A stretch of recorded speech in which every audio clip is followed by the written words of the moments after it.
क्या आपने कभी सोचा है कि परमेश्वर का नाम क्या है? यह प्रश्न साधारण नहीं है, क्योंकि यह केवल एक विचार नहीं बल्कि संपूर्ण ब्रह्मांड के हृदय में गूंजने वाला प्रतिध्वनि है। जब कोई मनुष्य यह पूछता है, परमेश्वर कौन है, तो वह शब्द नहीं बल्कि अपने अस्तित्व का उत्तर मांग रहा होता है। संसार में अनगिनत भाषाएं हैं, असंख्य देवताओं के नाम हैं, किंतु क्या परमेश्वर का नाम भी किसी भाषा में सीमित है? क्या वह भी मनुष्य के उच्चारण पर निर्भर है, या वह नाम किसी ऐसी भाषा में लिखा गया है जिसे केवल आत्मा समझ सकती है? समय की आरंभिक सांझ में जब मनुष्य ने पहली बार आकाश की ओर देखा और कहा, यह सब किसने बनाया, तब वही प्रश्न उसके भीतर उठ खड़ा हुआ। उस समय कोई मंदिर नहीं था, कोई वेदी नहीं थी, कोई शास्त्र नहीं था, केवल एक मौन था जिसमें अनंत की सांसें बहती थीं। उसी मौन में परमेश्वर बोलता था, बिना शब्दों के, बिना ध्वनि के, केवल उपस्थिति में। उस समय मनुष्य परमेश्वर को नाम से नहीं जानता था, पर वह उसकी निकटता को महसूस करता था। जब हवा चलती थी तो मनुष्य कहता, वह यहां है। जब वर्षा गिरती थी तो मनुष्य कहता, वह बोलता है। फिर पृथ्वी पर अंधकार छाने लगा। मनुष्य ने भूमि के धूल में से मूर्तियां गढ़ी, पत्थर को आकार दिया और उन्हें अपने देवता कहने लगा। उसने सोचा कि जो दिखता है वही परमेश्वर है। तब सत्य धीरे धीरे छिप गया और वह पवित्र नाम जो कभी मनुष्य के हृदय में गूंजता था, मौन हो गया। परंतु परमेश्वर मौन नहीं था। वह देख रहा था, वह प्रतीक्षा कर रहा था कि कब कोई हृदय फिर से उसे पुकारेगा। वर्षों बाद एक व्यक्ति उठा। उसका नाम था अब्राहम। अब्राहम एक मूर्ति पूजक देश में रहता था, पर उसका हृदय बेचैन था। अब्राहम हर दिन तारों की ओर देखता और कहता, हे आकाश के सृजनहार, क्या तू मुझे जानता है? क्या मैं तुझे जान सकता हूं? और तब एक रात जब सब सो रहे थे, आकाश ने उत्तर दिया, किसी दृष्टि या स्वर में नहीं, पर एक स्पष्ट आश्वासन के रूप में, अब्राहम, मैं तुझे बुलाता हूं। अपने देश, अपने जन, अपने पिता के घर से निकल जा और उस भूमि में जा जिसे मैं तुझे दिखाऊंगा। अब्राहम ने उस आवाज को सुना और उसका पालन किया। अब्राहम ने किसी मूर्ति का दर्शन नहीं किया, कोई आकृति नहीं देखी, फिर भी वह जान गया कि यह आवाज मनुष्य की नहीं, परमेश्वर की है। उसी दिन से परमेश्वर ने अपनी पहचान प्रकट करना शुरू की। अब्राहम ने परमेश्वर को एल शद्दाई के रूप में जाना, जिसका अर्थ है सर्वशक्तिमान परमेश्वर। पर नाम का रहस्य यहीं नहीं रुका, क्योंकि यह केवल शुरुआत थी। परमेश्वर ने अब्राहम से वादा किया कि वह उसे आशीष देगा, उसका वंश बहुत बढ़ाएगा और उसके माध्यम से पृथ्वी की सब जातियां आशीष पाएंगी। यह वचन एक ऐसा बीज था जिसमें आने वाले युगों का रहस्य छिपा था। अब्राहम के बाद उसका पुत्र इसहाक और फिर याकूब आया। याकूब वह व्यक्ति था जिसने परमेश्वर के साथ रात भर मल्लयुद्ध किया और भोर होते ही कहा, मैं तुझे तब तक न छोड़ूंगा जब तक तू मुझे आशीष न देगा। तब परमेश्वर ने कहा, तेरा नाम अब याकूब नहीं, इस्राएल होगा, क्योंकि तू परमेश्वर और मनुष्यों से लड़ा और जय पाया। और उस रात याकूब ने एक बात समझी, परमेश्वर केवल आकाश में नहीं है, वह उस आत्मा में भी है जो खोजती है, जो पुकारती है, जो हार नहीं मानती। समय बीता। इजराइल की संतानें मिस्र में गुलाम बना दी गईं। पीढ़ियां बीत गईं और उनकी पुकारें स्वर्ग तक पहुंचने लगीं। वे परमेश्वर का नाम भूल चुके थे, पर उसकी स्मृति मिटाई नहीं जा सकी थी। उनके भीतर कहीं गहराई में उनके पूर्वजों की तरह एक ध्वनि गूंजती थी, वह है। और तब एक दिन रेगिस्तान की धूल में एक चरवाहा अपने झुंड को चराते हुए एक अजीब दृश्य देखता है। एक झाड़ी जो आग में जल रही है पर भस्म नहीं होती। वह निकट जाता है। वह आग साधारण नहीं थी, उसमें कोई गंध नहीं, कोई राख नहीं, केवल शुद्ध प्रकाश था। और तभी उस झाड़ी के भीतर से एक आवाज उठती है, मूसा, मूसा। वह चौंकता है और अपने जूते उतार देता है, क्योंकि वह जान जाता है कि यह कोई साधारण स्थान नहीं, यह पवित्र भूमि है। आवाज फिर आती है, मैंने अपने लोगों की दुर्दशा देखी है, उनकी पुकार सुनी है, और अब मैं उन्हें छुड़ाने उतरा हूं। जा, उन्हें निकाल ला। मूसा कांपने लगा। उसने पूछा, जब मैं इस्राएलियों के पास जाऊं और कहूं कि उनके पितरों के परमेश्वर ने मुझे भेजा है, और वे पूछें उसका नाम क्या है, तब मैं क्या कहूं? और तभी परमेश्वर ने इतिहास की सबसे महान वाणी प्रकट की। उन्होंने मूसा से कहा, इस्राएलियों से कहना, मैं जो हूं सो हूं ने मुझे भेजा है। वह नाम किसी भाषा का नहीं था, वह स्वयं अस्तित्व का प्रमाण था। मैं जो हूं, इसका अर्थ यह था कि परमेश्वर किसी पर निर्भर नहीं, वह न आरंभ से बंधा है न अंत से। वह स्वयं से अस्तित्व में है, वही सबका स्रोत है, वही होने का कारण है। मूसा ने झाड़ी की ओर देखा और उसका चेहरा बदल गया। उस क्षण में उसने समझ लिया कि परमेश्वर का नाम कोई शब्द नहीं बल्कि एक अनंत उपस्थिति है। जब भी कोई आत्मा कहे वह है या मैं हूं, तो वह उस अनादि नाम की प्रतिध्वनि है जो परमेश्वर ने कहा, मैं जो हूं सो हूं। यही वह नाम था जिसने ब्रह्मांड को जन्म दिया, जो जल में बहता है, वायु में सांस लेता है और आत्मा में जीवित रहता है। उस दिन मूसा ने जाना कि परमेश्वर का नाम जानना केवल एक रहस्य समझना नहीं, बल्कि उस सत्य में जीना है कि वह जो है वही हमें अस्तित्व देता है। उस नाम में कोई सीमा नहीं, कोई आकृति नहीं, कोई छवि नहीं। और यही कारण है कि परमेश्वर ने कहा, तू मेरे नाम को व्यर्थ न लेना, क्योंकि वह नाम केवल उच्चारण नहीं बल्कि जीवन का केंद्र और अस्तित्व का स्रोत है। जब मूसा उस पर्वत से नीचे उतरा, तब उसके हृदय में आग थी, वही आग जो उस झाड़ी में थी। वह जान चुका था कि जो नाम उसने सुना वह केवल एक ध्वनि नहीं बल्कि सृष्टि का रहस्य है। उसके बाद युगों युगों तक लोग उस नाम को बोलने से डरते रहे, क्योंकि वह इतना पवित्र था कि उसे जुबान पर लाना मानो अनंत को छूना था। परंतु यही खोज की शुरुआत थी, क्योंकि जिसने मैं जो हूं को सुन लिया वह कभी पहले जैसा नहीं रह सकता। और यही इस कहानी का पहला द्वार है, जहां से आगे नाम की शक्ति और उसके अर्थ की यात्रा आरंभ होती है। मूसा जब उस पर्वत से लौटा तो उसके चेहरे से प्रकाश निकल रहा था। लोग उस प्रकाश से डर गए, क्योंकि वह मनुष्य नहीं लग रहा था। उसकी आंखों में एक ऐसी ज्वाला थी जो पृथ्वी की किसी आग से नहीं बल्कि स्वर्गीय सत्य से जलती थी। मूसा उस नाम को सुन चुका था जिसे समय नहीं बांध सकता। उस दिन से इस्राएल के इतिहास की दिशा बदल गई। अब वे केवल दास नहीं थे, वे उस परमेश्वर के लोग थे जिसका नाम है मैं जो हूं। मूसा के नेतृत्व में जब इस्राएल ने मिस्र से निकलने की यात्रा शुरू की, तब प्रत्येक घटना में वही नाम कार्य कर रहा था। जब लाल समुद्र फटकर दो भागों में बांट गया, जब बादल का खंभा दिन में आगे चलता और अग्नि का स्तंभ रात को मार्ग दिखाता, तब यह सब उस नाम की उपस्थिति थी। लोग उसे देख नहीं सकते थे, परंतु वह उनके बीच था। हर बार जब लोग डरते, मूसा कहता, मत डरो, क्योंकि वही जो है वही तुम्हारा उद्धार करता है। परंतु मनुष्य का स्वभाव बदलने में समय लगता है। वे नाम को सुन तो चुके थे, पर उसकी महिमा को समझ नहीं पाए थे। जब वे जंगल में भूखे हुए तो उन्होंने शिकायत की, क्या तू हमें मरने के लिए यहां लाया है? और तब आकाश से मन्ना बरसने लगा। और जब प्यास लगी तो चट्टान फटी और जल बह निकला। तब मूसा ने कहा, क्या तुम नहीं देखते कि वही जो है यहोवा तुम्हारे बीच में है? परंतु वे फिर भी नाम को नहीं पहचान सके, क्योंकि उनका हृदय अभी भी गुलामी की याद में बंधा था। सालों बाद जब यहोशू ने इस्राएल को प्रतिज्ञा की भूमि में पहुंचाया, तब भी वही नाम उनकी रक्षा कर रहा था। यरीहो की दीवारें गिर गईं, क्योंकि वे केवल अपने बल से नहीं बल्कि उस नाम की सामर्थ्य से खड़े थे। जब भी वे उस नाम पर विश्वास करते, विजय उनकी होती, और जब भी वे उसे भूलते, पराजय आती। इतिहास यह गवाही देता है कि परमेश्वर का नाम केवल शब्द नहीं, एक जीवित शक्ति है जो सच्चे विश्वास से जुड़ते ही कार्य करने लगती है। युग बीतते गए, न्यायियों का काल आया, फिर इस्राएल ने राजाओं की मांग की। शमूएल ने कहा, क्या तुम मनुष्य का राजा चाहते हो, जबकि तुम्हारा सच्चा राजा स्वयं वही है जो कहता है मैं जो हूं? पर लोग अपने जैसा राजा चाहते थे। और तब शाऊल आया। वह ऊंचा और सुंदर था, पर उसके हृदय में परमेश्वर के प्रति नम्रता नहीं थी। वह भूल गया कि सच्ची शक्ति तलवार में नहीं बल्कि उस नाम में है जो सब पर शासन करता है, और वह नाम है परमेश्वर। फिर दाऊद उठा, एक चरवाहा जो वीणा बजाता था और परमेश्वर के नाम का गीत गाता था। जब उसने गोलियत का सामना किया तो उसने तलवार या कवच नहीं बल्कि नाम को अपना हथियार बनाया। उसने कहा, तू तलवार और भाले से आता है, पर मैं सेनाओं के यहोवा के नाम से आता हूं। और वह नाम उसकी विजय बन गया।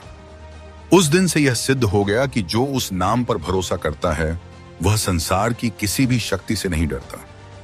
दाऊद ने भजनों में उस नाम की महिमा गाई, यहोवा मेरा चरवाहा है, मुझे किसी वस्तु की घटी न होगी। यहोवा मेरा गढ़ है, मेरा उद्धार करता है। और दाऊद के ये शब्द युगों युगों तक गूंजते रहे। क्योंकि जो दाऊद ने जाना वह यह था कि परमेश्वर का नाम केवल ऊंचा नहीं, निकट भी है। वह हर आंसू में, हर पुकार में, हर सांस में बसता है। समय के साथ भविष्यद्वक्ता उठे, यशायाह, यिर्मयाह, यहेजकेल और अन्य। उन्होंने उस नाम के अर्थ को और गहराई से प्रकट किया। यशायाह ने कहा, यहोवा परमेश्वर है, उसके सिवा कोई और नहीं। उसने देखा कि लोग नाम को तो बोलते हैं पर उसकी आत्मा को नहीं जानते। परमेश्वर कहता है, ये लोग मुंह से तो मेरे समीप आते हैं और अपने होंठों से मेरा आदर करते हैं, पर उनका मन मुझसे दूर है और जो भय वे मुझसे मानते हैं वह मनुष्यों की आज्ञाओं से सीखा हुआ है। यह वही स्थिति थी जो हर युग में दोहराई जाती है, जब मनुष्य नाम का उपयोग तो करता है पर उसका अनुभव नहीं करता। फिर एक समय आया जब इस्राएल ने अपने ही नाम से धोखा खाया।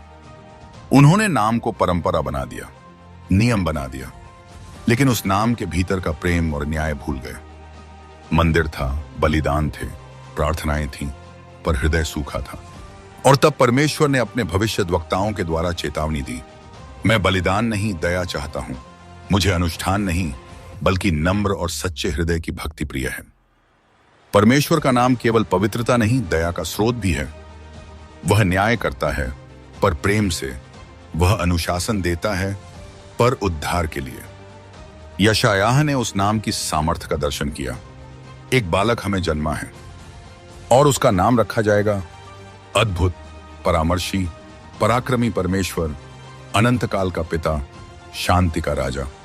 यह भविष्यवाणी केवल शब्द नहीं थी, बल्कि आने वाले युग का संकेत थी कि वह नाम जो सीनै पर्वत पर प्रकट हुआ था, अब मनुष्य के रूप में उतरने वाला है। परंतु उस समय तक इस्राएल ने बहुत ठोकरें खाई। उन्होंने राजाओं पर भरोसा किया, विदेशी देवताओं के नाम पुकारे और अपने सृजनहार को भूल गए। तब बाबुल की जंजीरें आईं, मंदिर उजड़ गया और लोग निर्वासन में चले गए। वहां उनकी आत्मा टूट गई। वे यरूशलेम की दीवारों को याद करते और अपने गीतों में विलाप करते, हम कैसे यहोवा का गीत गाएं जबकि हम परदेश में हैं। परंतु वह नाम जो कभी मूसा को जलती झाड़ी में प्रकट हुआ था, बुझा नहीं। वह नाम उनके निर्वासन में भी उनके साथ था।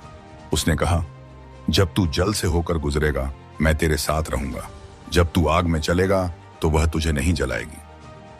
और सचमुच वह नाम कभी दूर नहीं हुआ। उसने अपने लोगों को संभाले रखा जब तक समय पूरा न हो गया। भविष्यद्वक्ताओं ने घोषित किया कि एक दिन वह स्वयं आएगा, अपने नाम को नए रूप में प्रकट करने के लिए। ऐसा रूप जिसमें उसका प्रेम, उसकी शक्ति और उसका उद्धार सब मिलेंगे।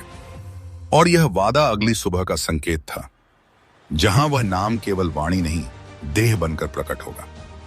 तब स्वर्ग मौन हो गया और पृथ्वी अपने उद्धारकर्ता के जन्म की प्रतीक्षा करने लगी। उन दिनों में जब आकाश मौन था और भविष्यद्वक्ताओं की वाणी रुक गई थी, मनुष्य की आत्मा फिर से भटकने लगी थी। इस्राएल के लोग परमेश्वर के नाम को जानते थे, वे उसे बोलते थे, गाते थे, परंतु उस नाम की उपस्थिति को अब अनुभव नहीं कर पा रहे थे। वे मंदिर में बलिदान चढ़ाते थे, पर्व मनाते थे, पर उनके भीतर की ज्योति मध्यम पड़ गई थी।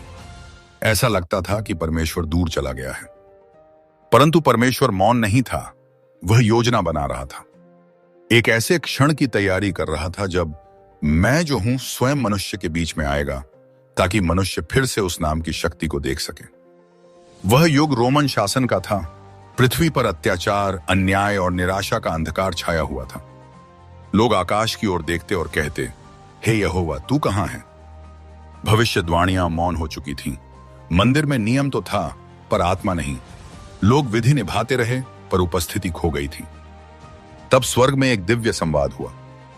परमेश्वर ने अपने दूत को भेजा एक छोटे से नगर नासरत में, जहां एक युवा स्त्री रहती थी। उसका नाम मरियम था। वह पवित्र थी, दीन थी और परमेश्वर से प्रेम करती थी। दूत ने कहा, हे मरियम, तू अनुग्रह से परिपूर्ण है, प्रभु तेरे साथ है। मरियम घबरा गई, पर दूत ने कहा, मत डर, क्योंकि तुझ पर परमेश्वर का अनुग्रह हुआ है। देख, तू गर्भवती होगी और एक पुत्र को जन्म देगी और तू उसका नाम यीशु रखना। वह महान होगा और परम प्रधान का पुत्र कहलाएगा। मरियम ने कहा, जैसा तूने कहा है वैसा ही मेरे लिए हो। और उसी क्षण परमेश्वर का वचन उसके गर्भ में देहधारी हुआ। युगों से जो नाम केवल शब्द था, वह अब देह बन गया। जो मैं जो हूं था, वह अब यीशु कहलाया। जिसका अर्थ है यहोवा उद्धार है। यह वही नाम था जो जलती झाड़ी के बीच से पुकारता था, वही जो लाल समुद्र को चीरते हुए मार्ग बनाता चला गया, और वही जो दाऊद के भजनों में अनंत स्वर बनकर युगों तक गूंजता रहा। पर अब वही नाम मनुष्य के रूप में संसार में आया ताकि लोग उसे देख सकें, उसे छू सकें और जान सकें कि परमेश्वर अब केवल आकाश में नहीं बल्कि मनुष्य के बीच में वास करता है। बेतलेहम की रात शांत थी, पर उस शांति में अनंत का गीत गूंजा। आकाश में स्वर्गदूत प्रकट हुए और चरवाहों से कहा, मत डरो, देखो मैं तुम्हें बड़े आनंद का संदेश सुनाता हूं। आज तुम्हारे लिए एक उद्धारकर्ता जन्मा है जो मसीह प्रभु है। और तब स्वर्ग की असंख्य सेनाएं गूंज उठीं। सबसे ऊंचे स्थान पर परमेश्वर की महिमा हो और पृथ्वी पर शांति उन मनुष्यों को मिले जिनसे वह प्रसन्न है। उस रात पृथ्वी ने पहली बार देखा कि परमेश्वर का नाम अब एक बच्चे की सांसों में जीवित है। यीशु बड़े हुए, न कोई धन न कोई राजसत्ता, पर उनके शब्दों में स्वर्ग की शक्ति थी। उन्होंने कहा, मैं जीवन की रोटी हूं, मैं जगत की ज्योति हूं, मैं मार्ग सत्य और जीवन हूं। हर बार जब वह मैं हूं कहते तो समय ठहर जाता था, क्योंकि उनके शब्दों में वही प्रतिध्वनि थी जो मूसा ने सीनै पर्वत पर सुनी थी। मैं जो हूं सो हूं। वह केवल यह नहीं कह रहे थे कि मैं हूं, बल्कि यह घोषित कर रहे थे कि वही परमेश्वर जो अब्राहम, इसहाक और याकूब का था, अब मनुष्य के रूप में उनके बीच उपस्थित है। लोग आश्चर्यचकित थे। कुछ ने कहा, उसके शब्दों में ऐसी सामर्थ्य है जैसी पहले किसी में नहीं थी। कुछ ने उन्हें अस्वीकार किया क्योंकि वे उस नाम की सादगी को समझ नहीं सके। वे परमेश्वर को गर्जन में देखना चाहते थे, पर वह प्रेम में आए थे। वे उन्हें राजा के वस्त्रों में देखना चाहते थे, पर वह सेवक के रूप में आए। फिर वह दिन आया जब मानव ने उस नाम को अस्वीकार कर दिया। उन्हें क्रूस पर चढ़ा दिया गया और उन्होंने सोचा कि नाम समाप्त हो गया। आकाश अंधकारमय हो गया, पृथ्वी कांप उठी और मंदिर का पर्दा ऊपर से नीचे तक फट गया। यह प्रतीक था कि अब परमेश्वर का नाम किसी दीवार या पर्दे में नहीं बंधा रहेगा। वह नाम अब हर आत्मा के लिए खुला था जो विश्वास करती है। तीसरे दिन जब भोर का उजाला फूटा, वह कब्र खाली थी, पत्थर हट चुका था और एक स्वर्गदूत ने कहा, वह यहां नहीं है, वह जी उठा है। वही नाम जो जीवन देता है, मृत्यु को परास्त कर चुका था। उस क्षण संसार ने जाना कि यह नाम केवल पवित्र नहीं, जीवित है। यीशु का नाम अब उद्धार का नाम बन गया। जो उसे पुकारे वह बचाया जाता है, जो उस पर विश्वास करे वह नया जन्म पाता है। और तब से युगों युगों तक वह नाम चलता गया, जंगलों से, नगरों से, राजाओं के दरबारों से, गरीबों की झोपड़ियों तक। उस नाम ने अंधकार को चीर दिया, जंजीरों को तोड़ दिया, बीमारों को चंगा किया और निराश आत्माओं में प्रकाश भर दिया। प्रेरितों ने कहा, स्वर्ग के नीचे मनुष्यों में कोई दूसरा नाम नहीं दिया गया जिसके द्वारा हमें उद्धार मिल सके। यह वही नाम था जो पहले जलती झाड़ी में गूंजा, फिर पर्वत पर गरजा और अब प्रत्येक विश्वास करने वाले के हृदय में फुसफुसाता है। वह नाम अब किसी एक जाति का नहीं, किसी एक धर्म का नहीं, वह हर उस आत्मा का है जो कहती है, प्रभु मैं तेरा हूं। यीशु ने कहा, मैं सच्ची दाखलता हूं, तुम डालियां हो। जो मुझ में बना रहता है और मैं उसमें, वह बहुत फल लाता है, क्योंकि मुझसे अलग होकर तुम कुछ नहीं कर सकते। इसका अर्थ यह था कि परमेश्वर का नाम अब बाहरी चिन्ह नहीं बल्कि आंतरिक जीवन बन चुका है। अब नाम का अर्थ केवल जानना नहीं बल्कि उसमें रहना है। यीशु ने अपने चेलों को कहा, मेरे नाम से दुष्ट आत्माएं निकलेंगी, बीमार चंगे होंगे और तुम्हें नया जीवन मिलेगा। उन्होंने वैसा ही होते देखा। जब पतरस ने लंगड़े व्यक्ति से कहा, यीशु मसीह नासरी के नाम से उठ और चल, तो वह चल पड़ा। यह वही क्षण था जहां नाम की सामर्थ्य फिर से कार्यरत हुई, जैसे मूसा के दिनों में, जैसे दाऊद के दिनों में, पर अब और भी प्रबल रूप में। फिर वह दिन आया जब यीशु ने अपने चेलों को आशीर्वाद देकर कहा, मैं जगत के अंत तक तुम्हारे साथ हूं। ध्यान दें, उसने वही कहा जो सीनै पर्वत पर कहा था, बस अब नए रूप में। पहले कहा था, मैं जो हूं सो हूं, अब कहा, मैं तुम्हारे साथ हूं। यही नाम का पूर्ण अर्थ है, परमेश्वर हमारे साथ है। यह नाम कोई उच्चारण नहीं, एक वचन है। कोई अक्षर नहीं, एक आत्मा है। कोई स्मृति नहीं, एक उपस्थिति है। जो इस नाम को समझ लेता है वह जान जाता है कि परमेश्वर कहीं दूर नहीं, वह भीतर है। उसकी सांसों में, उसकी धड़कनों में, उसकी यात्राओं में। और यही उस नाम का अंतिम रहस्य है कि परमेश्वर केवल मैं हूं नहीं बल्कि मैं तेरे साथ हूं है, अनंत, जो अब मनुष्य के साथ चलता है और उसका नाम सदा जीवित रहता है। आज भी जब कोई आत्मा रोकर कहती है प्रभु मेरी सहायता कर, तो वही नाम उत्तर देता है। जब कोई कहता है मुझे क्षमा कर, वही नाम प्रेम से गले लगाता है। और जब कोई कहता है मैं खो गया हूं, वही नाम कहता है मैं तेरे साथ हूं। यही उस नाम का सामर्थ्य है जो समय, स्थान और मृत्यु की सीमा को पार करता है। युगों बाद प्रेरित यूहन्ना ने लिखा, आदि में वचन था और वचन परमेश्वर के साथ था और वचन परमेश्वर था और वही वचन देह बनकर हमारे बीच में रहा। यही वह रहस्य है जिसमें पूरी कहानी का सार छिपा है। वही मैं जो हूं अब मैं तुम्हारे साथ हूं बन गया। यही नाम का रहस्य है, यही सृष्टि का उत्तर है, यही मानवता की आशा है। क्योंकि अंत में हर घुटना झुकेगा और हर जीभ स्वीकार करेगी कि यीशु मसीह ही प्रभु है। और जब वह नाम बोला जाएगा, तब आकाश, पृथ्वी और अधोलोक सब एक स्वर में कहेंगे, वह नाम पवित्र है, वह नाम जीवित है, वह नाम अनंत है।